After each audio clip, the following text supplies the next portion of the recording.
Welcome to my Facebook Live on the topic of why I am hooked on my ex. And it's a great pleasure for me to be here with you today. I just got my text through. And yes, I am. And if you're watching this on replay, please do put hashtag replay so I get a sense of, the people that might be interested in my content and how I can make it better and more easily accessible for you. So in conjunction with the new Feel Loved Facebook group, I'm also going to be doing Facebook Lives for the next 6 weeks where I'm going to be exploring the 6 themes that cause us problems in intimate relationships. And those 6 themes are hooks. That's something really important to be mindful of. Whether we go with our head or our heart, that causes us a whole raft of confusions, as well as not feeling good enough. And that's not feeling good enough internally, and also not feeling good enough externally. We'll also look at your boundaries. And if you've also struggled with intimate relationships, then we're also going to be looking at embracing change, because change is key to growth. And just as I named those 6 areas that cause us challenges, those same 6 areas can also be, if we understand and learn the principles, then that can also be, if we're clear about, for example, having boundaries, if we begin to feel good enough inside, then that is key to us changing our relationship dynamics so that we are more likely, more open, more available to get the love that we're looking for, rather than having kind of half-hearted, empty, one-way relationships, which often can cause us problems, especially if we get attached and we want more, yet the other person is only up for a one-way relationship or kind of like a one-dimensional relationship. Or as I said in one of my videos, what they're really up for is a relationship where it's on their terms. Let me just have a quick look. You're live on your FB page, not in your group. Okay, so I don't know how to share it. I don't know how to share it because I'm using my phone, Michelle. So that's a challenge I have because I'm here on my own, and that does not say enable me to share. So I don't know how to deal with that. So if you are from my Facebook group, then maybe, Michelle, if you could you kindly request that, put a note in the group that people could find me on my Key for Change page, because I don't know how to share it from my phone, because my laptop is not able, well, I'm using my phone, let's leave it that way. So what I really want to talk about is being hooked. And I think when you're in a relationship and you're hooked, I think it's very, very tricky for us. And as I've been saying recently, I bang on about this, is that people will judge you. They will have a whole lot to say about your situationship and why you should do this and you should do that. However, that is not always easy. And so sometimes people's well-meaning advice can actually cause us problems. It can lead to isolation, and worst of all, and this is really from my own personal experience, that can lead to that isolation, that judgment leads to kind of like being on your own and suffering alone, because you decide to actually, it's not in my best interest to tell anybody because of the judgment and how obviously judgment makes us feel. Michelle, I'm trying to share in the group. See, I can multitask. Share in a group. Feel loved. Boom. Bam. Yeah, multitasking. Hey, who needs a team? So this is what I am absolutely passionate about. I've been a therapist for many, many years. I began my training in, well, let's say I have a degree in psychology, which I began in 2003.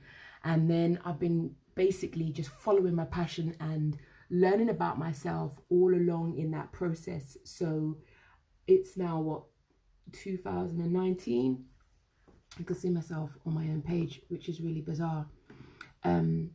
So I'm in a place now where I'm really confident in terms of, like, I know what I'm talking about. I'm very confident about what I talk about because I've seen relationship dynamics play out over many years and how it causes us a whole raft of issues and challenges.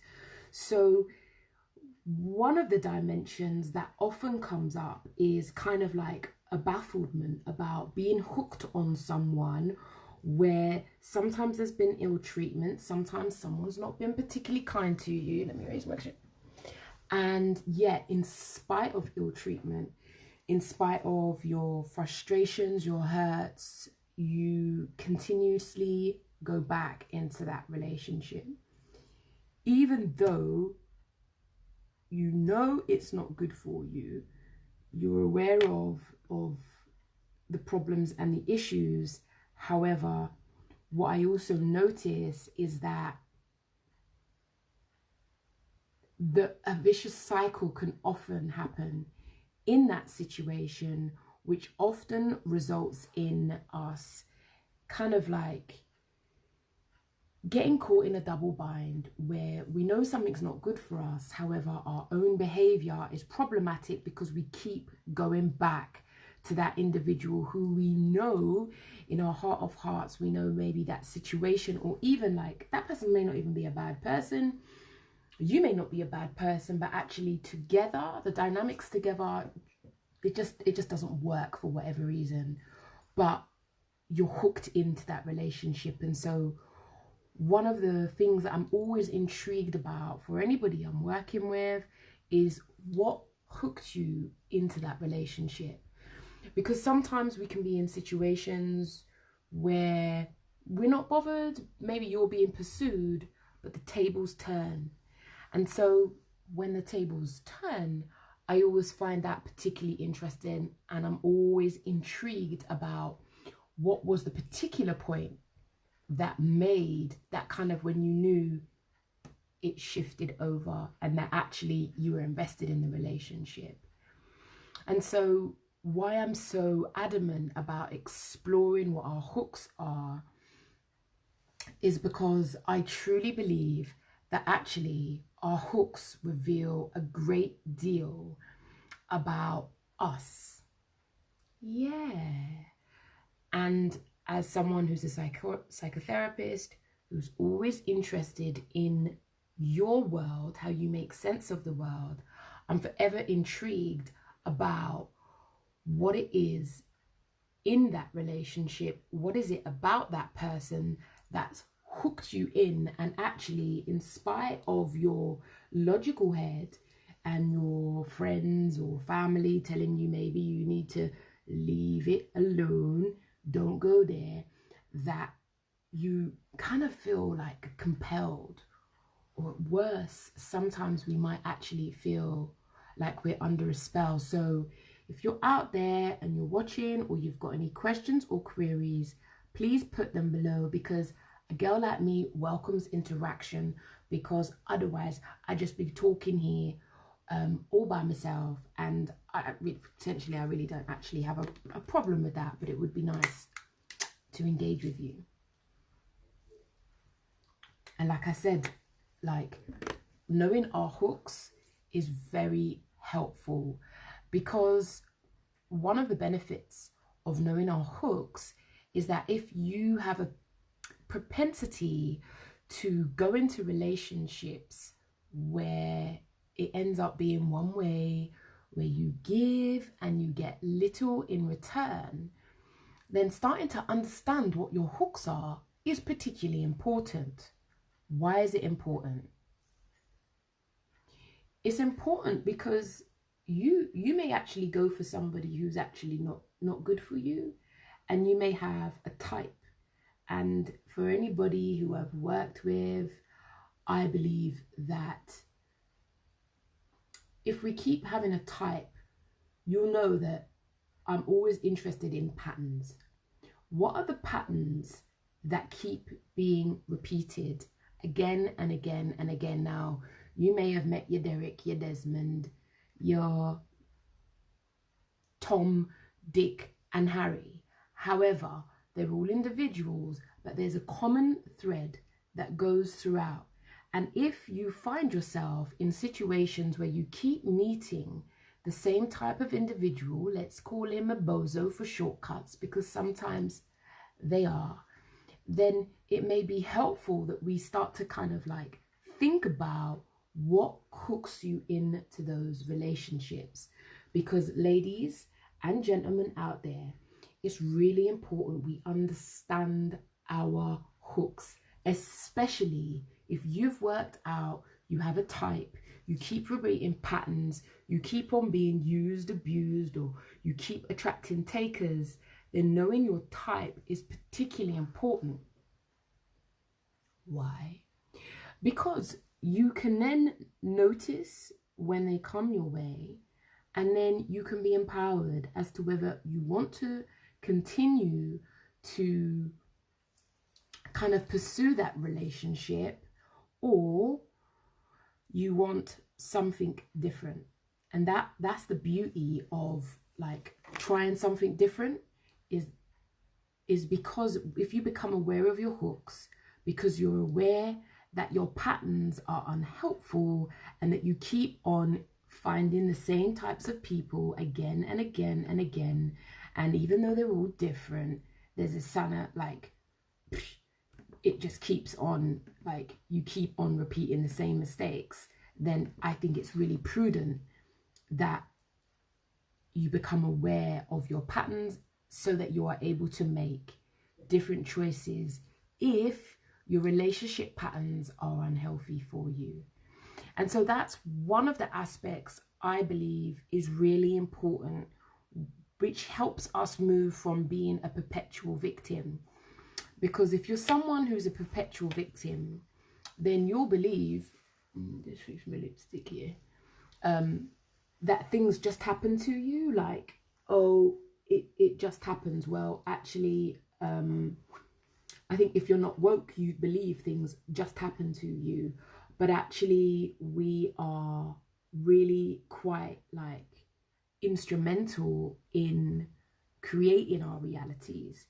So we may think that we are like, I don't know, doing it alone, but actually when we become aware of our patterns, we'll see that actually we make choices and we invite people into our life who often keep us going round in a vicious circle.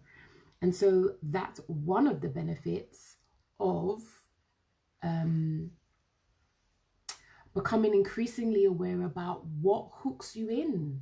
You know, are you the type who likes individuals who profess that they'll look after you, who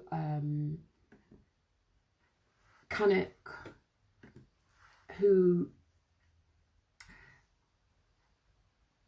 woo you, who put you on pedestals? Now, we also know that putting people on pedestals is particularly unhelpful, because when someone puts you on a pedestal, well, what goes up must come down. And so if pedestalization is something that you've experienced, then and you're kind of like wooed by the fact that this individual puts you on a pedestal and they love you and they think that everything you say is gold, whilst that is an incredible compliment, I think one of the challenges of that is that actually when situations, when you fall from grace because for whatever reason that person is bigging you up and maybe you don't big up yourself. So I've had that experience before when my self-esteem was low and the dude put me on a pedestal. It was really difficult for me when that relationship ended, because what I needed was his validation. And so when that validation went, it kind of meant, hey, Jay, good to see you. Thank you for the laugh. Thank you for buying my book. And thank you for your comments. I really appreciate that, Jay. Thank you. When that relationship ended, I watched my self-esteem go out the door because my self-esteem was attached to that individual. And that was a really important wake-up call for me, actually, which inspired me to start to read self-help material. And this is one of the reasons why I am so passionate about helping people to understand what is your hooks, especially if you have a history of unhelpful, unhealthy, one way, you give your all, you get back crumbs, and even though they treat you like rubbish, you're still running that person down. Like, I get it. And let's be honest, not everybody does get it. And when your friends and your family don't get it, you can often become isolated and alone, and then you feel incredible shame. And we know shame is a very profound emotion, is often coupled by guilt as well. And these are incredibly important factors to be aware of because, as I've said before, they feature in abusive relationship. They're massive abusive features in relationships. So Jay, if you have a question, please put it there for me. Let me see what Michelle's saying. I don't know why it's not come up here. It says, what hooked me was the belief that he would do what he said he would do when he said he would do it. However, I soon learnt that actions speak louder than words. However, by that time, I feel the stories I was told and the beliefs I had at the time is what hooked me in. Well, you know, I think, thank you for that, Michelle. Let's be honest, when we're in the early phases of meeting someone, that sell can be pretty hard. And, you know, we see the cherry-picked best bits of somebody. They're kind of like putting out, they're on their best behavior. And that can mean that's marketing. That can be what makes us fall for somebody. However, that usually only lasts for a certain amount of time. And then when that veil falls, what you're going to meet is the reality of the individual that you're partnered with. And what I always find particularly helpful, and I tell my clients this all the time, is that you need to watch behavior, because behavior is a massive revealer of truth. So words are cheap. We've often heard that quote. However, some people have got, as my dear colleague Ikea used to say, some guys have got sugar on their tongue, and some ladies too. And their rhetoric, their chat is pretty great, and it's really understandable why you would fall for that individual because of how seductive they can be. And if you're not like, if you're purely seduced by that, it can be very you can leave yourself particularly vulnerable.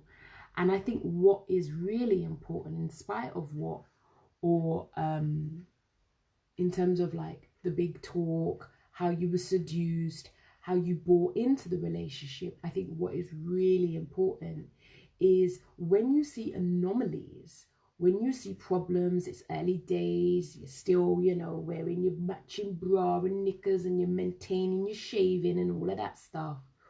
When you see anomalies in that person's behavior, a little breach, then I think it's really important at that stage that we start to say, I noticed you said this, but you did this. And often I've noticed that we avoid those conversations. We don't say. And so inadvertently, we end up sweeping our issues under the rug, or we sideline it, or we explain it away. And that is often the seeds for future problems, because what we're not bringing that person to task, we're not honoring our observations. It can be considered a form of avoidance, because we don't want to rock the boat. We don't want to end up single again. And so we don't say anything. And well, what I would call that is that may give you short-term gain, long-term pain. And so it's for this reason that I am so like adamant that it's fundamental that people like are aware of their hooks, especially if you've had like relationships where you give your all. Like if you give your all and it doesn't come back to you, and you're left baffled about why being a caring, loving, considerate individual ends up in you kind of like wow, like why does this keep happening? Then understanding your hook is fundamental to like gaining that insights. J, I have always tended to attract broken women with numerous issues. To be fair, I've ignored the red flags and ending up paying for this. But these women seem to thrive more than me because of how I treat them. They end up leaving and my heart gets broken. Why do you think this happens? Jay, it's highly likely that you are, how do I put this? I would suggest that you're a fixer and you have become to somebody else, to this female, let's call her Joy. You have become to Joy, you've given to Joy everything you've ever needed in a partnership. Ooh, what does that mean? It means humans, we are incredibly creative, intricate beings.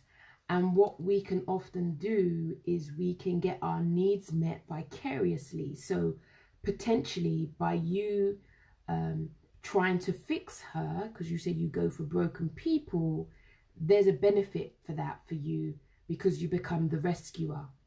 And what often happens is those people take and they may even discredit you because you're such a decent individual.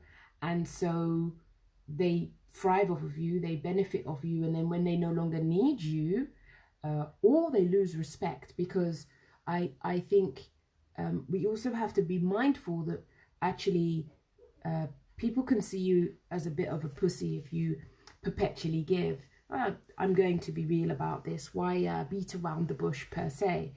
And people then think, oh, well, you're a soft touch. So they vamp up with the liberties. And depending on our situation, depending how far invested we are in the relationship, we may well like tolerate some of that, because the thought of not being in that relationship is really concerning to us. So what I have come to discover, and I think I kind of like really worked this out from my own self, like the more I did therapy, the deeper I went, the more I went into my psyche, is I became to my ex-partner what I had always desired. I became like the fourth emergency services because I'd always wanted that for me. And what I did was I gave away what I needed the most, and I gave it to someone who was particularly selfish and cruel and unkind. And because my self-esteem was built upon him pedestaling me in the earlier days, I found it incredibly difficult to break free of that relationship, because as far as I was concerned, my confidence was built upon his validation.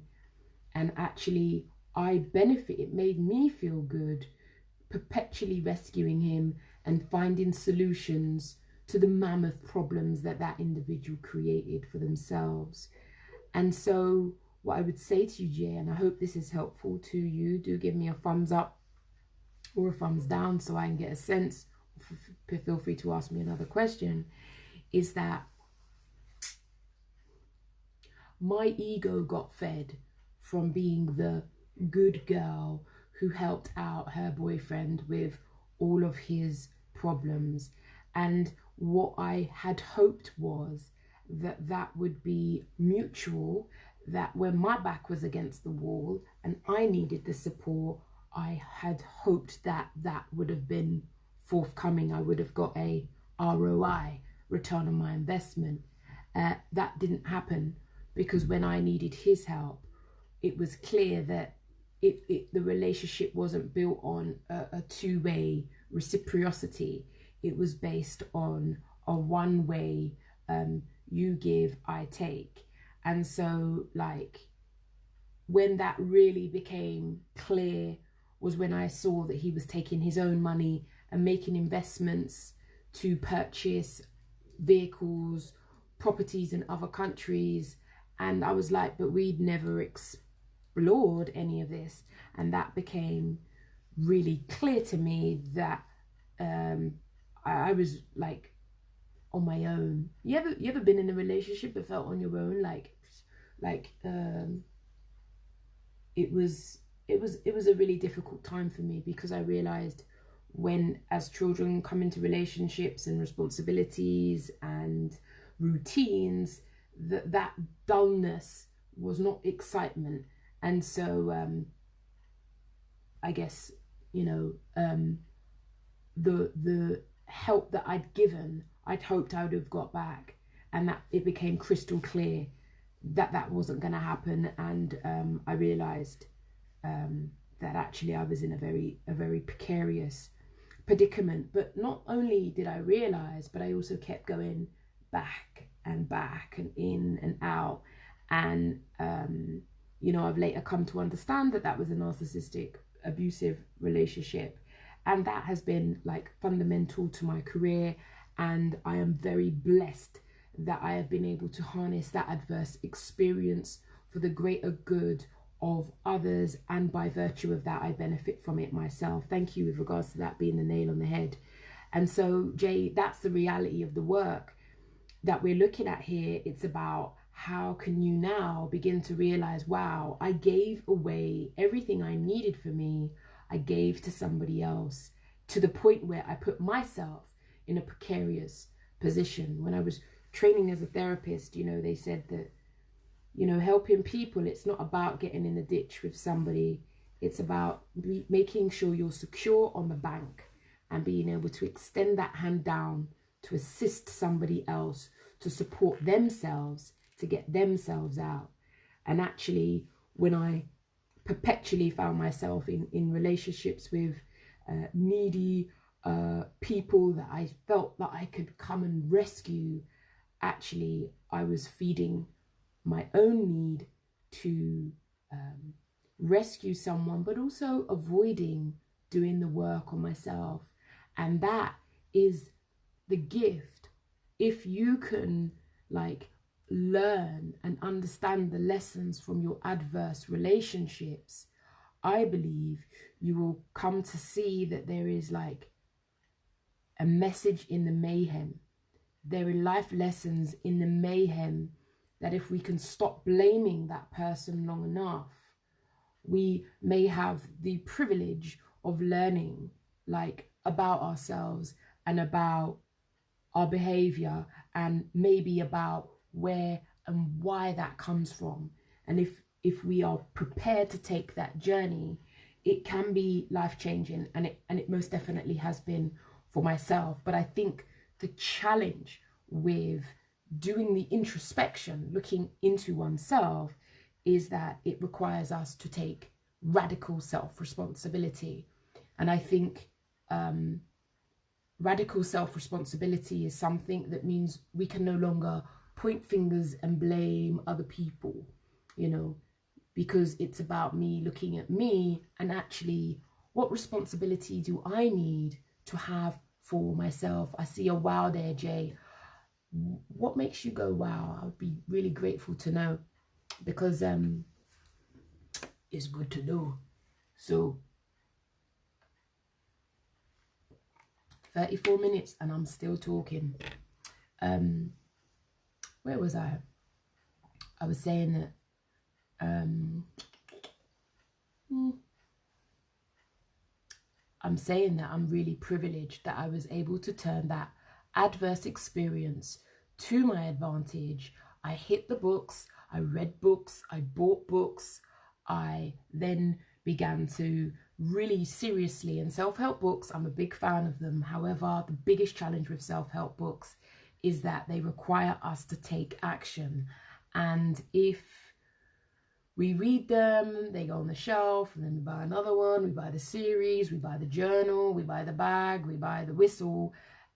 Well, you may well have all the merch, but actually, are you doing the work?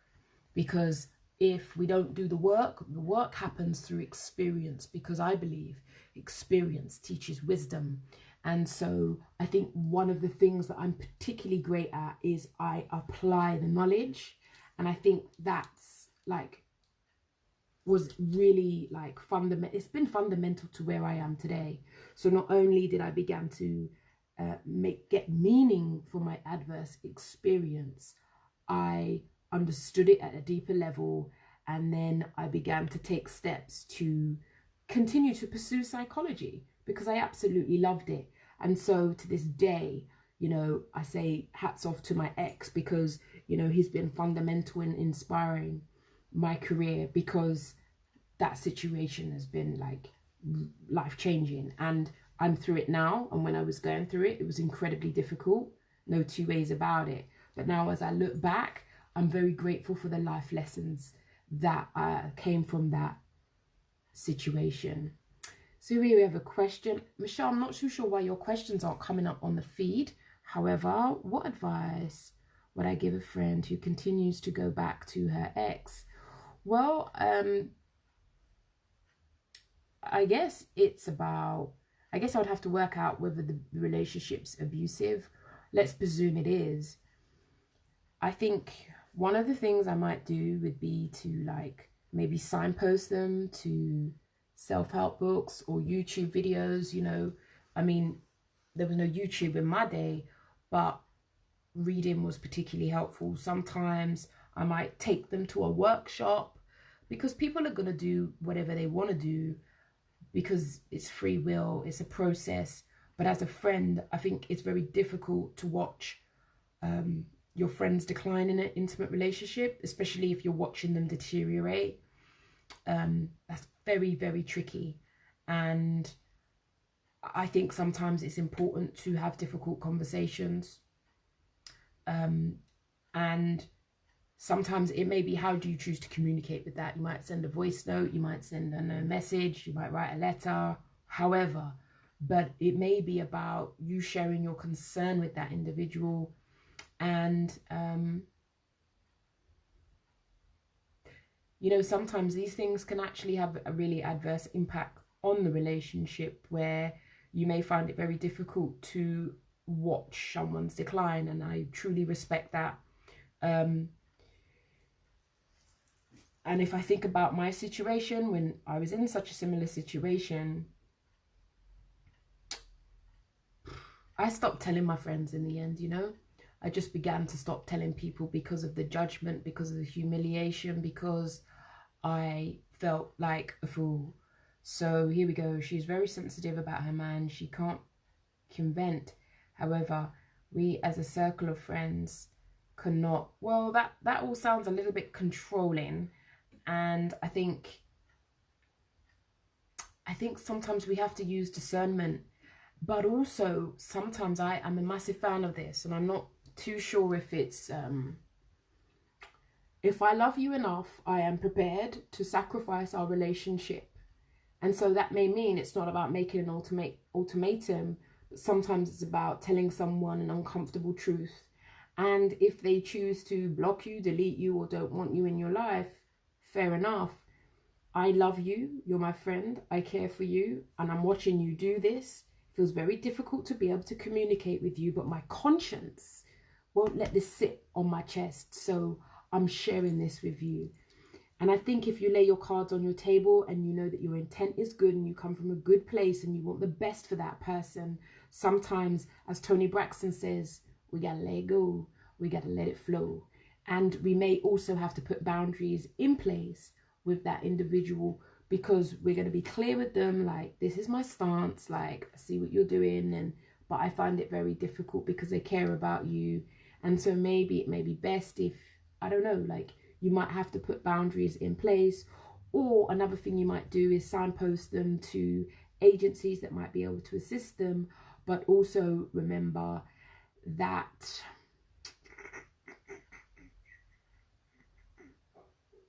people make choices.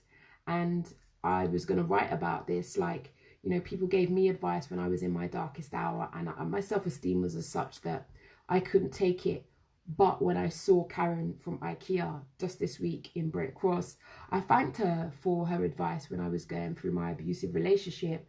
And I said, you know, I wasn't in a place where I could take that advice. I didn't rate myself sufficiently. But her judgments, her recommendations never left me. I just didn't have the self-respect to make those decisions. And I think share the love and share your concern and let that person know in which ways you'll be there for them, but also in which ways you'll find it very difficult to support them. And I think then we have to like leave things in their hands, but also there can be a benefit in having a code word, or if they have to run, they could leave maybe a bag at your house. Like that can be really important, that they also know that, like, I've got your back. This is difficult for me to support you through this, but should you ever need to run and you need a safe place, or you need to leave stuff out of the house, or you need money, or you want your passport out of the house, some of those practical things, like, you might be able to offer that. I hope that's helpful to you. Can you give me a thumbs up or something, because your girl here needs some interaction and feedback, because it inspires me. Jay, because I've done exactly what you're saying, I gave away what I have craved. I didn't realize at this time because I was needy and craving without loving myself the way I needed to. Oh, God bless you.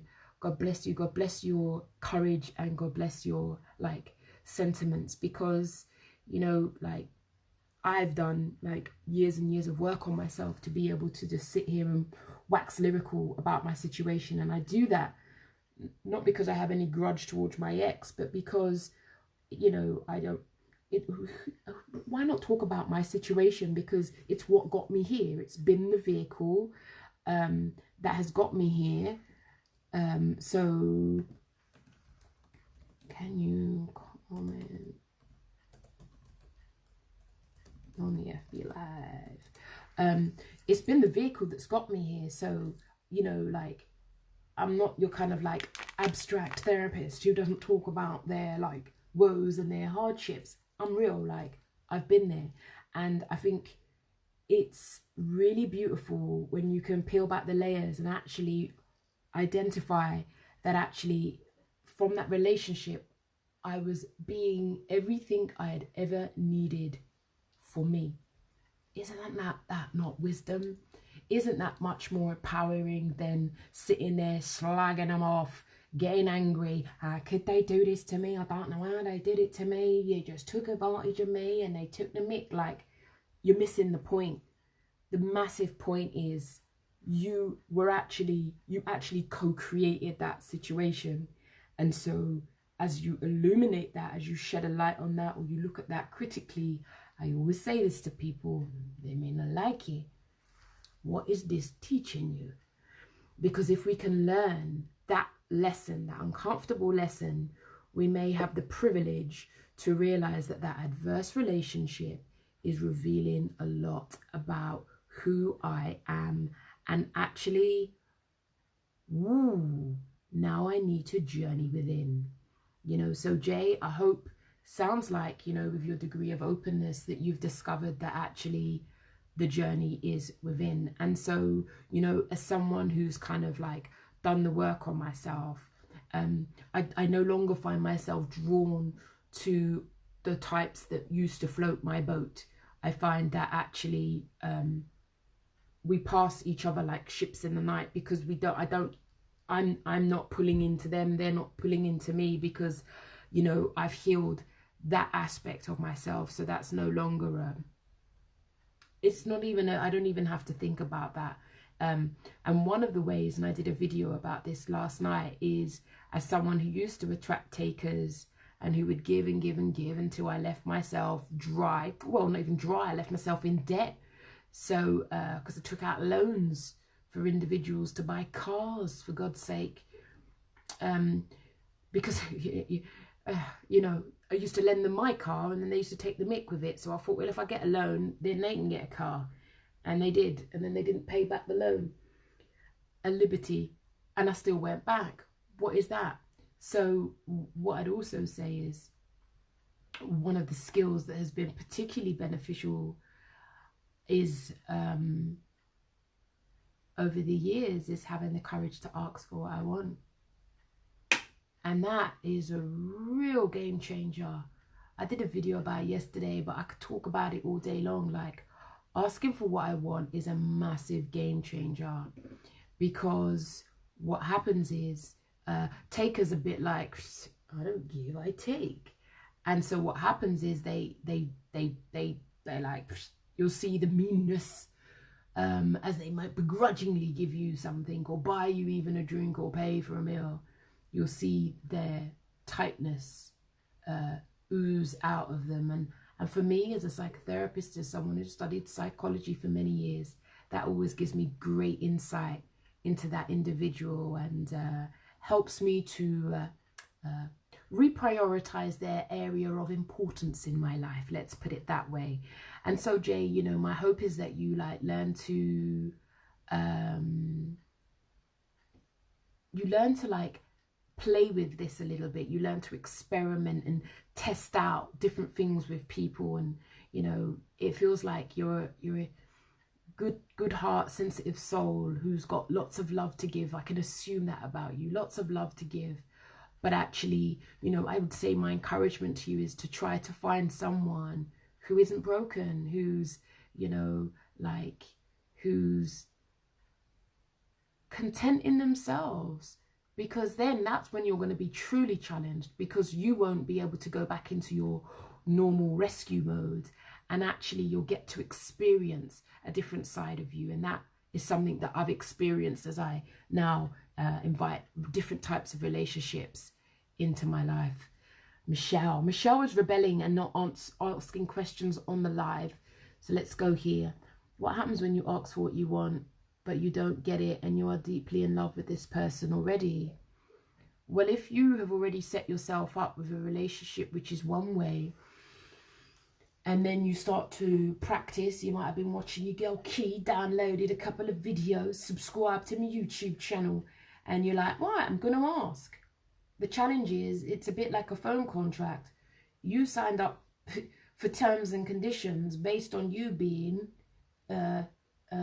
giving Jillian, and now you're not giving Jillian, and now you want to say, Boris, please can you assist me, and maybe you do X this time. Well, Boris didn't sign up for Jillian, who was asking for stuff, asking for her needs, articulating her needs. How dare she articulate her needs? You might have to have a double look.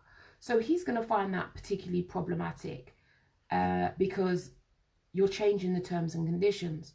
Now, I believe robust, healthy, wholesome relationships should be able to withstand change as long as we are both on the same page and we both want what's best for each other as individuals, not that we're some enmeshed identity forming one, because that is not healthy either, because we are separate individuals. Then, you know, hopefully a healthy relationship can take that. But if you've signed up on old contract where you're the giver and somebody takes, then they will most definitely have a problem with you starting to articulate your needs.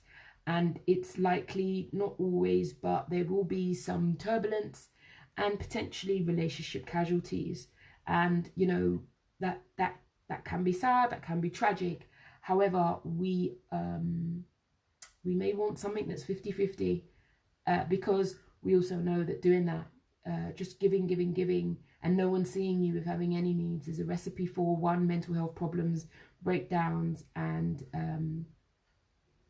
overall it's just not good for our well-being. because ultimately it feeds into that you don't matter, you know, your needs aren't seen. And so this is kind of some of the challenges that people have as they go through like therapy, or even as a therapist, as I went through training. When you start to change, when you start to catch yourself and you realize how you put yourself in different predicaments, that actually there's relationship casualties. But sometimes that's a consequence because we have an ambition to get to a greater place where life changes. I hope that helps you.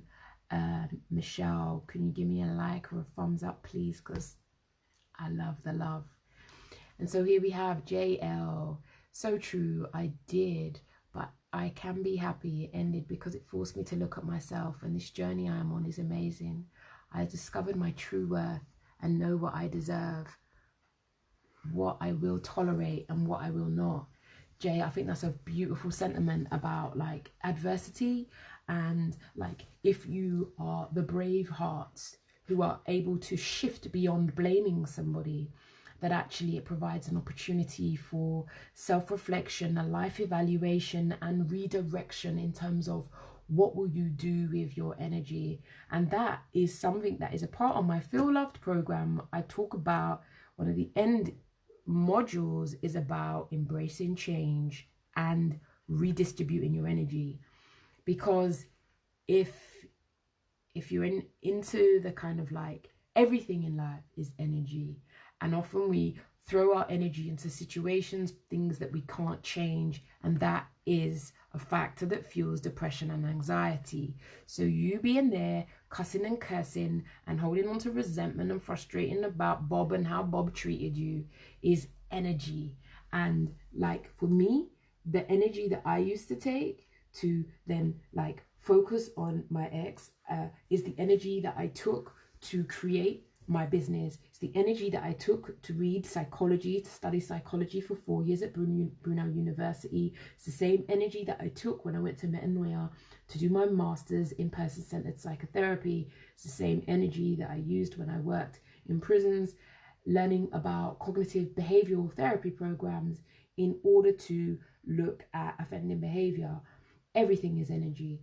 And so what you're really articulating to my world is that actually what you've done is redistributed your energy into something you can change, which is only yourself, Jay. So I'm really appreciating that you are there. And also remember there is no destination, it is the journey. And so, you know, whilst I don't ever envision I'd be in an abusive relationship ever again, I think we also, like, we can do the work, but we have to be mindful that we only really truly get to ever really know when a relationship comes on our path and we're tested. So being tested is a really important part of the growth process. And we may understand that practically, abstractly, that I've changed, I've grown, I've worked on myself, that would never happen to me again. However, should we fall in love and emotions start to fly, we will be tested. And it's when we see nonsense, if we tolerate or we slip back into old behaviours, one, we need to be compassionate with ourselves. But we may also need to take time out to reflect on what has also happened. So thank you for that, Jay. Jay, keep walking your walk. Really like the talk. Relatable. Oh, thank you, Melody. I really appreciate that. And I really appreciate you said, really like the way you talk, relatable truth. And, you know, like, Mel, if I'm really honest with you, there's something I really struggled with. And I'm very mindful of as a grassroots girl. Like vocabulary, being able to articulate myself in a particular way has been like a challenge. But one of the things I'm most grateful for is that when I trained, where I trained, I was always encouraged to be true to myself, to stay like who I am. And at times I had imposter syndrome. I felt inadequate. I was kind of, it was a university in Ealing, and there were a lot of affluent people there, and I felt inadequate. But the tutor pulled me aside. Her name's Anne Smith, and she always said to me, Keeley, you just remain who you are. And actually, I'm really privileged that I did, because actually my uniqueness, my difference is really, I think is really helpful to me and makes me stand out it sets me apart from my contemporaries, and that I see that as my truth. So I really appreciate that, and it's been really tricky to honor myself in that way, Mel. So like, I really love that you can like appreciate that, because in my industry it can be quite pompous, and there is quite a kind of like removed and objectification and not sharing of self that actually I think is really not helpful actually. But hey, I might be a bit of a maverick and I'm doing things differently. So we also know that people who do things differently also become targets. So let the arrows fly. Anyhow, Michelle, you got a question. What happens when you ask what you want but you don't get, and you're deeply in love with this person already? Your girl Key has already answered that. And now it is 5 minutes to 7. I've been talking for an hour all by myself. Like, I haven't been by myself. I've had interaction. So I'm incredibly grateful for that. So that's this week's topic on Hooked. And I think there is great material in here, and I could probably like make loads of memes for my Instagram page, because, you know, like, I'm passionate about creating content that like people can engage with, that makes sense to them, that resonates with your pain, because we're all human and we all struggle, we all battle. And intimate relationships for me is an area that almost took me to the brink, and I'm really privileged that I was able to learn the lessons, take responsibility for myself, and then privileged that I have now found my calling and my purpose in life. And like, I'm just passionate about helping other people to become their greatest selves as well. Don't forget, you can, like, I have a book called why am I looking up into the sky like I don't know the name of my book? Why Love Hurts and Why Self-Love is the Key. Jay bought that. Give me a thumbs up. Thank you for that, Jay. And that's available on Amazon or at my website, keyforchange.com. Or you can find me, catch me at my Feel Loved workshop at the end of September. I'll put a link below. Natalie, Princess. I mean, I'll quickly answer this one. I still care for my ex, but really shouldn't, because he is a monster. But I'm always there for him when he needs me, when I shouldn't be. Well, Nat, my question to you is, what do you get from that? You might want to rewatch this video, and we talk about being a rescuer. You may be offering to that partner everything you've ever wanted but never had, and so you become to that person what you've always needed.